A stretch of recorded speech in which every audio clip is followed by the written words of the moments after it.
Hello, everyone. Welcome to Developing Palates. I'm Aaron Loomis, coming to you from the Ventura Cigar Company studio. And with me, as always, is Jiunn Liu. How you doing, Jiunn? Fantastic. And also with us tonight is John Reiner up in Canada. How you doing, John? Good.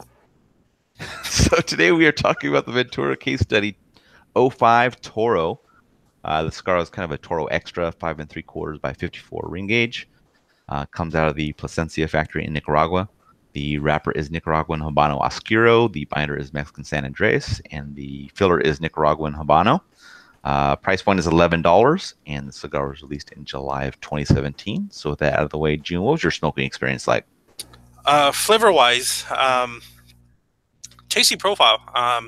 Semi-sweet chocolate, like a bread yeast note going on. Chestnuts, hint of a floral undertone. Dry, earthy dirt, kind of a characteristic to it. Retrohalina cigar, black pepper, mixed nuts, baking spices. Finish is a little bit on the shorter end. Soft black pepper, some light baking spices, bread. Strength and body wise, for the most part, medium throughout the whole thing. And you know, basically the flavors that I just said was the entire cigar. In terms of kind of like, moving along, progressing in that cigar, I got more spice notes out of it as the cigar kind of continued. So overall, I enjoy the flavors.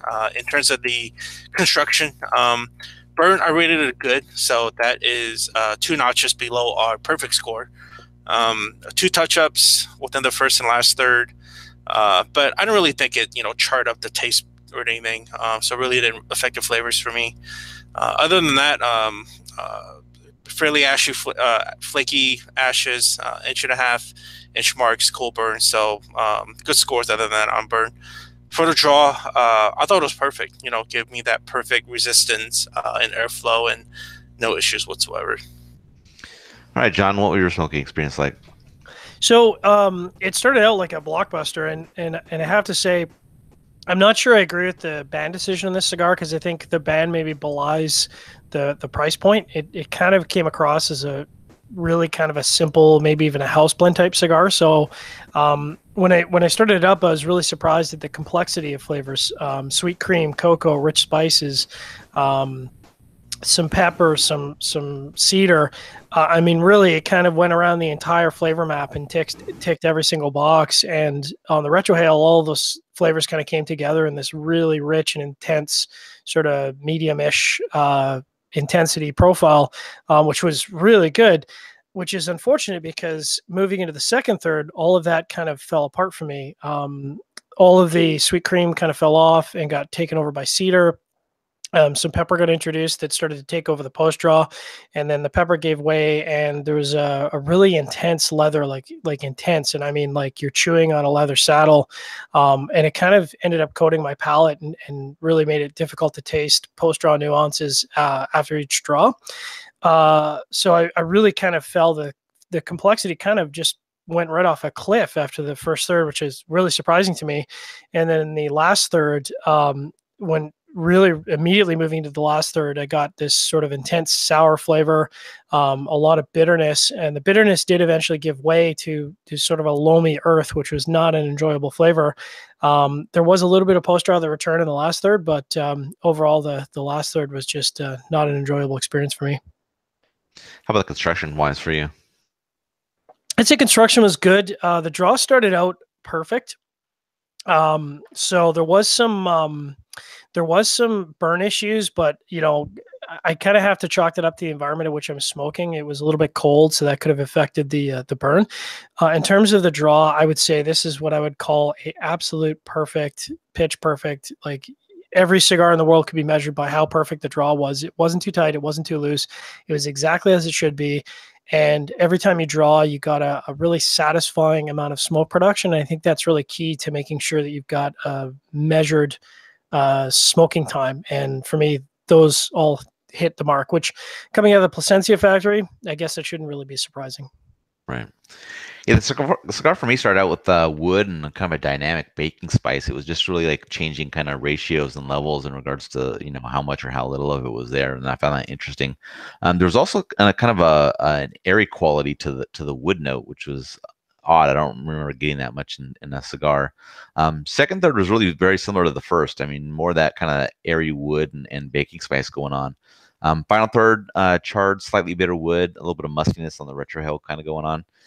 Strength went from slightly below medium to slightly above medium, kind of just a little tick up in each third. In regards to construction, I thought the burn was very good. It was a little bit wavy, but never needed any attention. Ash held on at about 1 inch increments, and similar to what you guys have said, that the draw was perfect. I have no complaints at all in regards to the draw. So Jiunn, overall, what were your thoughts on this one? You there, Jiunn? You're on mute. Whoops. Sorry. Can fix that in post. Yep. Okay.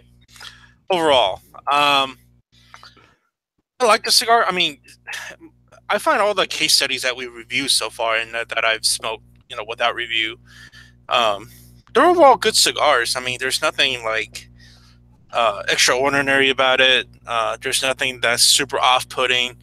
I think within these case studies, I think Ventura did a good job of going around different factories and picking out good cigars. So it's not just like I feel less of the like, oh, here's some aging stuff for you guys. Just go pick out of this batch that nobody gives a shit about. Like there's good flavors in it. But then again, it's nothing that's like, wow, this is really amazing. Like you really want to pick yourself some of these. I don't feel like it was that. How about you, John? What were your overall thoughts? I wish the cigar had been as good as the first third, because if it was as good as the first third, I would have been immediately seeking these out by the end of the review. And it was surprising. Like, again, I think, the band kind of belies maybe some of the profile that's there. It's a little understated. I was quite surprised to see it go from such a high point to such a low point. I can't remember actually in recent memory a cigar that started out that well and finished that poorly. So it could have just been a bad sample. It's tough to say, but overall, I would say it was a very average smoking experience for me. Yeah, the flavors that the cigar produced for me were good. It just became a little bit monotonous as the cigar went along. I was hoping for a little bit more complexity. If you really like the flavor profile that the cigar provides, then it's probably gonna be something that fits in for you. But like Jiunn was talking about, I think the concept is fairly interesting. Them going around and finding these cigars in aging rooms and picking out the ones that they wanted. So absolutely, there's been like just like Jiunn said, there's nothing that's really wowed me. But there's nothing that's told me that this is they're not good cigars either. So I think that they've got a good mix of stuff in there, and they're only going to keep releasing, I think, 5 of these a year or something like that. I think they have like 25 in the series or something along those lines. But I think it's worth grabbing one and see what you think and see if it's something that you want to go in. I mean, there's so many of these that are going to be available. There's probably going to be at least a couple that you find in there that match up with your profile. Different price points, different vitolas, whole different things. So there's just a ton of stuff to look into. So getting into the scores, Jiunn, you were the high score with 6.97. I was next with a 6 even, and John, you were at a 5.80. So Jiunn, how did that match up with your experience? Pretty well. I mean, overall good flavors, good construction. So it's fitting to have that upper 6 range, I think. Yeah, I'm seeing for me, it's slightly above average flavor profile, I would say. Really good construction. That's kind of what gets it into that 6 level. So that's kind of where it worked out for me. How about you, John? Yeah, the score sounds about right. Mid 5s is where I put this in my mind.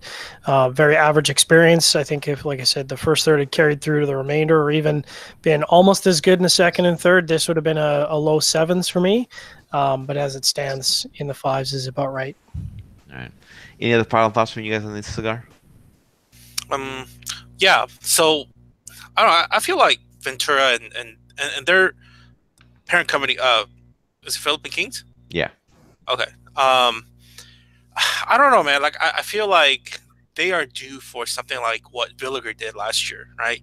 Like I feel like they have the funds, they have the resources to make something that's like modern palate, fuller flavors, a little amped up in terms of strength. I think they're due for one of those. Like, yeah, because I feel like kind of like Villiger, like well, within our viewership and within kind of like the stuff that we smoke, I think Villiger really got their name after they released that. What is that one called? I forget. I could never pronounce it. The little Florida Yinkling. Yeah.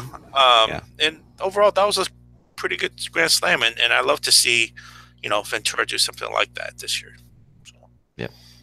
That'd be nice. I think it's I think it's a really interesting project, and I like when somebody comes up with something in the industry that isn't a copy of somebody else. So, for me, even though this wasn't necessarily the top end year performing cigar experience, I think it's a fun project, and it's something.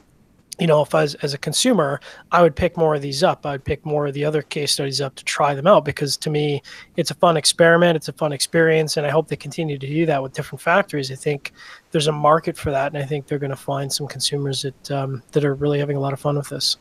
Yep.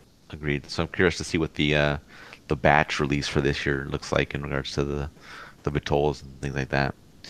Well, if you're just catching this video on YouTube, be sure to subscribe to us, but also check out the full written review on the website, developingpalates.com. Be sure to follow us on all the social media channels, Facebook, Instagram, Twitter, and Google+. You can catch all of our review recaps on podcasts, so iTunes, Google Play, and Podbean.